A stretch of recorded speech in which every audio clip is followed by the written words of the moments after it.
राष्ट्रप्रवाह Vidarbha news में आप सभी का स्वागत है। मैं मनन व्यास और आज की देखते हैं ताजा खबर। भारतीय जनता पार्टी के वरिष्ठ नेता एवं केंद्रीय मंत्री नितिन गडकरी का मुख्य सुरक्षा अधिकारी बताकर शहर के करीब 10 सराफा व्यापारियों से एक युवक ने लाखों की ठगी कर ली। जालसाज युवक के खिलाफ सीताबर्डी, अंबाझरी और बजाजनगर थाने में धोखाधड़ी का मामला दर्ज किया गया है। इस युवक की पोल उस वक्त खुली जब इसने गडकरी के नाम का इस्तेमाल कर रोकड़े ज्वेलर्स को चुना लगाने की कोशिश की। बुधवार शाम करीब 7 बजे बजाजनगर थाना क्षेत्र में रोकड़े ज्वेलर्स पर एक युवक आभूषण खरीदने आया। उसने अपना नाम राजवीर उर्फ पंकज चावला बताया। मैं गडकरी साहब का मुख्य सुरक्षा अधिकारी हूँ, मुझे गडकरी साहब ने भेजा है। गडकरी ने मुझे रोकड़े ज्वेलर्स से आभूषण खरीदने की सलाह दी। मैनेजर ने उन्हें डायरेक्टर राजेश रोकड़े से मिलवाया, फिर उसे आभूषण खरीदने के लिए दुकान पर ले जाया गया। युवक ने 5 लाख के आभूषण खरीदे और कहा कि वह आभूषण का बिल चेक से चुकाएगा, तो राजेश रोकड़े को शक हुआ। उन्होंने गडकरी के कार्यालय में फोन कर मुख्य सुरक्षा अधिकारी राजवीर चावला के बारे में जानकारी ली। कार्यालय से बताया गया कि राजवीर चावला नाम का कोई सुरक्षा अधिकारी नहीं है। इसी बीच युवक भाग गया। रोकड़े तुरंत सीसीटीवी फुटेज से मनचले युवक की फोटो लेकर बजाजनगर थाने पहुंचे। अंबाझरी के थानेदार विनायक गोले ने बताया कि लिखित शिकायत दर्ज कराई गई है और पुलिस ने मामला दर्ज कर लिया है।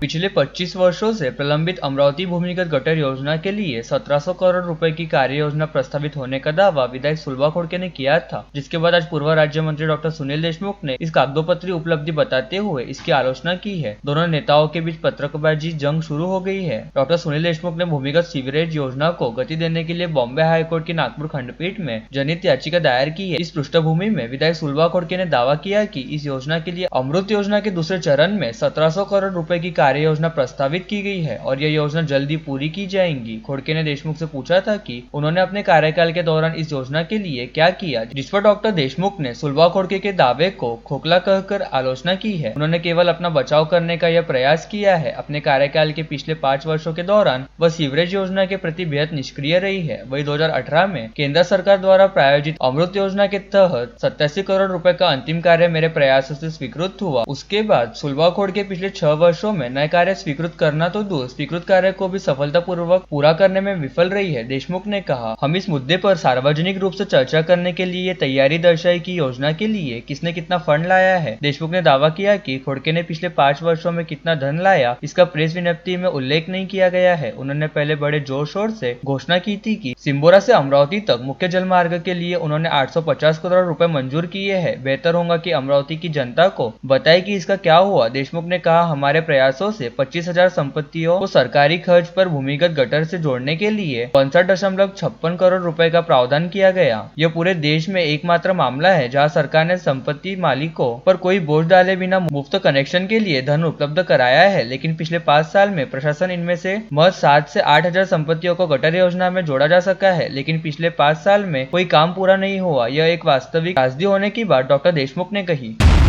बीड जिले के मसाजो के सरपंच संतोष देशमुख की हत्या पर आज मंत्री धनंजय मुंडे ने मीडिया से बोलते हुए हत्या में शामिल दोषियों को फांसी की सजा देने की मांग की। अपने ऊपर उठ रहे आरोपों को खारिज करते हुए पुलिस जांच तेजी से चलने की जानकारी देते हुए मेरा राजकीय तथा सामाजिक जीवन खत्म करने के लिए कुछ लोगों का षड्यंत्र होने की बात मुंडे ने कही। फिरौती के आरोपी वाल्मीकि कराड़ की भी केस में पुलिस जांच कर रही है। आरोपी मेरे कितने भी नजदीक का होगा तो भी दोषियों पर आवश्यक कानूनी कार्रवाई होगी। दरम्यान संतोष देशमुख हत्याकांड में सीआईडी जांच प्रारंभ हो गई है। सीआईडी के अपर पुलिस महानिदेशक आज केज में पहुंचे। वहीं उबाटा के संजय राउत ने मुंडे को मंत्री पद से हटाने की मांग की। ज्या देशमुखांची निर्गुण हत्या झाली आणि ज्यांनी कुणी हत्या केली त्यांना शासन झालं पाहिजे, ते फासावर गेले पाहिजेत या मताचा पहिल्या दिवसापासून मी आहे।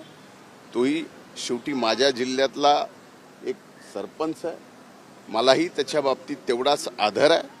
आता यात जे कोण गुन्हेगार आहेत त्या सर्वांना फाशीची शिक्षा करा, मग तो कुणी असो, कुणाचाही कितीचेही कुठल्याही जवळचा असो, अगदी माझ्याही कुणी जवळचा असो, तर त्याला सुद्धा सोडायचं नाही हा एक व्यक्ती म्हणत असताना फक्त राजकारणापोटी माझ्यावरती काही जणांनी आरोप करणं, याच्या मागे काय राजकारण असू शकतं हे आपण समजू शकता।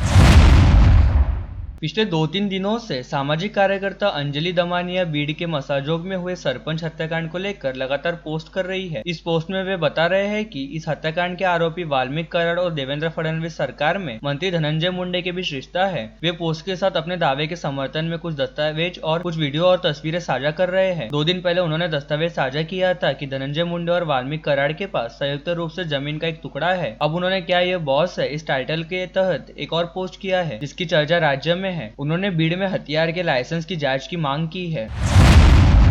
स्थानीय श्री कृष्ण पेट में केडिया मॉल के सामने स्थित ऑरेंज स्पा सेंटर में बीती रात सकल हिंदू समाज नामक हिंदुत्ववादी संगठन के पदाधिकारियों ने अचानक ही छापामार कार्रवाई करते हुए स्पा सेंटर में देह व्यापार का अड्डा चलाने का आरोप लगाया। साथ ही स्पा सेंटर के संचालक तरुण शर्मा के साथ मारपीट करते हुए वहां काम करने वाली युवतियों के साथ धक्का मुक्की भी की। साथ ही स्पा सेंटर के संचालक तरुण शर्मा को पकड़कर कोतवाली पुलिस के हवाले करते हुए शिकायत दर्ज कराई गई और अपराध दर्ज करने की मांग उठाई गई। यह हंगामा कल रात 8 बजे से शुरू होकर रात करीब 12 बजे तक चलता रहा और सिटी कोतवाली में शक्तिपीठ के पीठाधीश्वर शक्ति महाराज सहित संगम गुप्ता, कमल पांडे और प्रीति मिश्रा के साथ ही हिंदुत्ववादी संगठनों के अन्य कई लोगों का जमावड़ा भी लगा हुआ था। वही आज सुबह इन सभी हिंदुत्ववादियों ने एक बार फिर कोतवाली थाने पहुंचकर बीती रात दर्ज कराई गई शिकायत के आधार पर पुलिस द्वारा एफआईआर की कॉपी मांगी और जब पुलिस ने बताया कि ऐसे मामलों में एफआईआर दर्ज नहीं होती बल्कि प्रतिबंधात्मक कार्रवाई की जाती है तो हिंदुत्ववादी संगठन के पदाधिकारियों ने पुलिस पर स्पा सेंटर संचालकों के साथ मिलीभगत रहने का आरोप लगा दिया, जिसके चलते माहौल काफी हद तक तनातनी वाला हो गया था। जिसकी जानकारी मिलते ही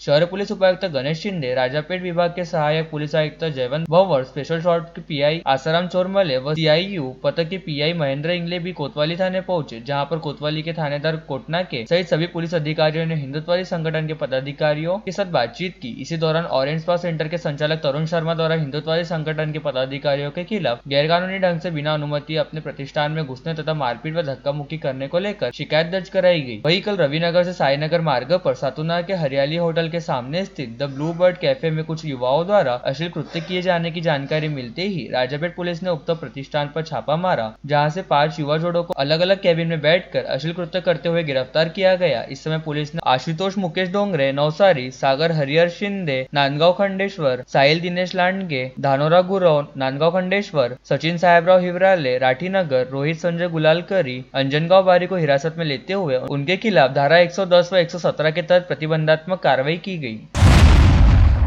पुणे के हड़पसर पुलिस स्टेशन अंतर्गत सतीश वाघ की अपहरण के बाद हत्या के मामले में बड़ा खुलासा हुआ है। सतीश वाघ की हत्या अनैतिक संबंधों में बाधा बनने तथा बार बार होने वाली मारपीट के कारण होने तथा हत्या में 48 वर्षीय उनकी पत्नी मोहिनी तथा 32 वर्षीय अक्षय जवड़कर प्रमुख सूत्रधार होने की बात पुलिस जांच में सामने आई है। 9 दिसंबर को सुबह मॉर्निंग वॉक के लिए गए सतीश वाघ का अपहरण करने के बाद हत्या कर शव को चिदोड़े घाट में फेंक दिया गया था। सतीश वाघ विधायक योगेश टिड़ेकर के सगे मामा होने के चलते पुलिस यंत्रणा ने अधिक सक्रिय होकर जांच शुरू की। पुलिस ने पहले 4 हत्यारों को गिरफ्तार किया, उसके पश्चात एक हत्यारे को धाराशिव से गिरफ्तार करने के बाद हत्या की गुत्थी सुलझाने में पुलिस की अपराध शाखा सफल रही। कल मृतक सतीश वाघ की पत्नी को पुलिस ने पूछताछ के लिए ताबे में लेने के बाद उसने हत्या की साजिश में शामिल होने की बात कबूल की। पुणे के अतिरिक्त आयुक्त शैलेश बलकवड़े ने पत्रकार वार्ता में संपूर्ण जानकारी दी। हत्या के मुख्य सूत्रधार अक्षय जवड़कर का परिवार वाघ के यहाँ 2001 से 2016 तक भाड़े के रूम में रहते थे। इसी दरमियान मोहिनी और अक्षय के बीच संबंध आए, जिसकी जानकारी सतीश वाघ को होने पर दोनों पति पत्नी के बीच विवाद होने लगा। विवाद के बाद सतीश अपनी पत्नी से मारपीट भी करने लगा। विवाद को देख अक्षय के परिवार ने वाघ के भाड़े के रूम खाली कर अन्यत्र रहने चले गए। दरमियान अक्षय सिविल इंजीनियर बन गया, उसकी शादी भी हो गई, लेकिन मोहिनी के साथ उसके अनैतिक संबंध बने रहे। सतीश वाघ का अपहरण कर हत्या को फिरौती का मामला समझा जा रहा था, लेकिन जिस तरह से सतीश वाघ के शरीर पर 70 से अधिक वार होने की बात पोस्टमार्टम रिपोर्ट में सामने आने के बाद हत्यारे सुपारी किलर नहीं रहने की तथा हत्या के पीछे गुस्सा होने की बात पर पुलिस ने जांच की दिशा तय की। हत्या के पीछे सतीश वाघ के आर्थिक व्यवहार हाथ में लेने की मोहिनी की मंशा थी। क्या इस दिशा में भी पुलिस जांच कर रही है?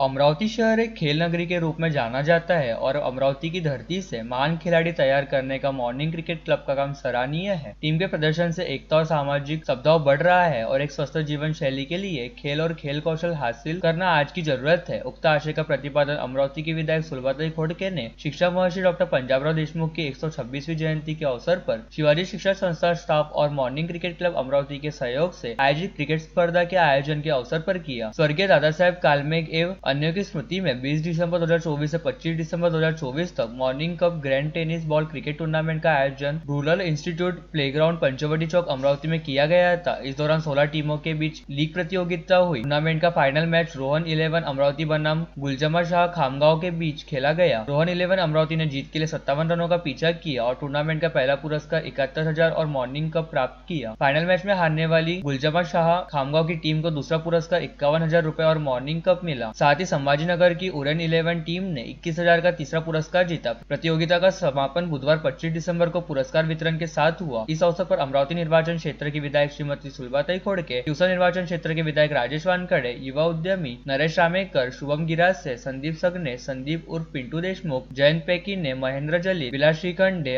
अनिल क्षीरसागर, प्रशांत उर्फ गुड्डू धर्माड़े उपस्थित थे।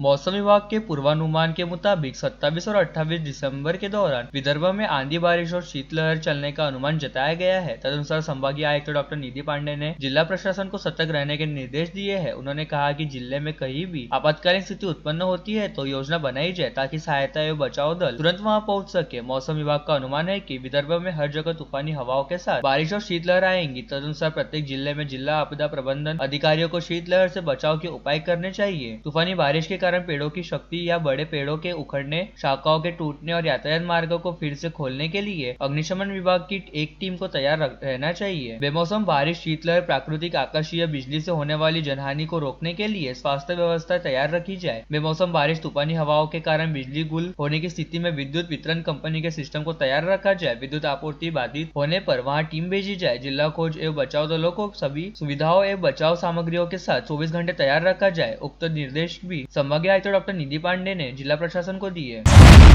कठोरा रोड के जगदम्बा अपार्टमेंट में गतमई हुए अग्निकांड में अदम्य साहस का परिचय देने वाली राष्ट्रीय बाल पुरस्कार जीतने वाली अमरावती की पहली छात्रा करीना अशोक थापा को आज महामहिम द्रौपदी मुर्मू के हस्ते शानदार कार्यक्रम में प्रधानमंत्री राष्ट्रीय वीर बाल पुरस्कार से सम्मानित किया गया। 17 बरस की करीना अपने माता पिता के साथ इस समारोह में गई थी। पुरस्कार प्राप्त करने पश्चात अपार प्रसन्नता का इजहार करीना ने किया। राष्ट्रपति भवन में केंद्रीय महिला व बाल विकास मंत्रालय द्वारा आयोजित भव्य कार्यक्रम में मंत्री अपूर्णा देवी, राज्य मंत्री सावित्री ठाकुर, सचिव अनिल मलिक भी प्रमुखता से उपस्थित थे। राष्ट्रपति के करकमलों से देश के 17 बच्चों को प्रधानमंत्री राष्ट्रीय बाल पुरस्कार से गौरवान्वित किया गया। पुरस्कार स्वरूप पदक, सम्मान चिन्ह और प्रमाण पत्र प्रदान किया गया। सिखों के 10वें गुरु गोविंद सिंह के पुत्र साहिबजादा जोरावर सिंह और साहिबजादा फतेह सिंह द्वारा देश के लिए किए गए प्राणों के बलिदान के स्मरण के रूप में 26 दिसंबर को वीर बाल दिवस मनाया जाता है। करीना थापा का प्रधानमंत्री नरेंद्र मोदी ने भी अभिनंदन किया। उन्होंने प्रधानमंत्री कार्यालय में महिला व बाल विकास मंत्रालय द्वारा की गई भेंट में व्यवस्था दौरान सीधे पीएम मोदी से संवाद किया। मोदी ने सभी 17 बाल पुरस्कार विजेताओं की पीठ थपथपाई।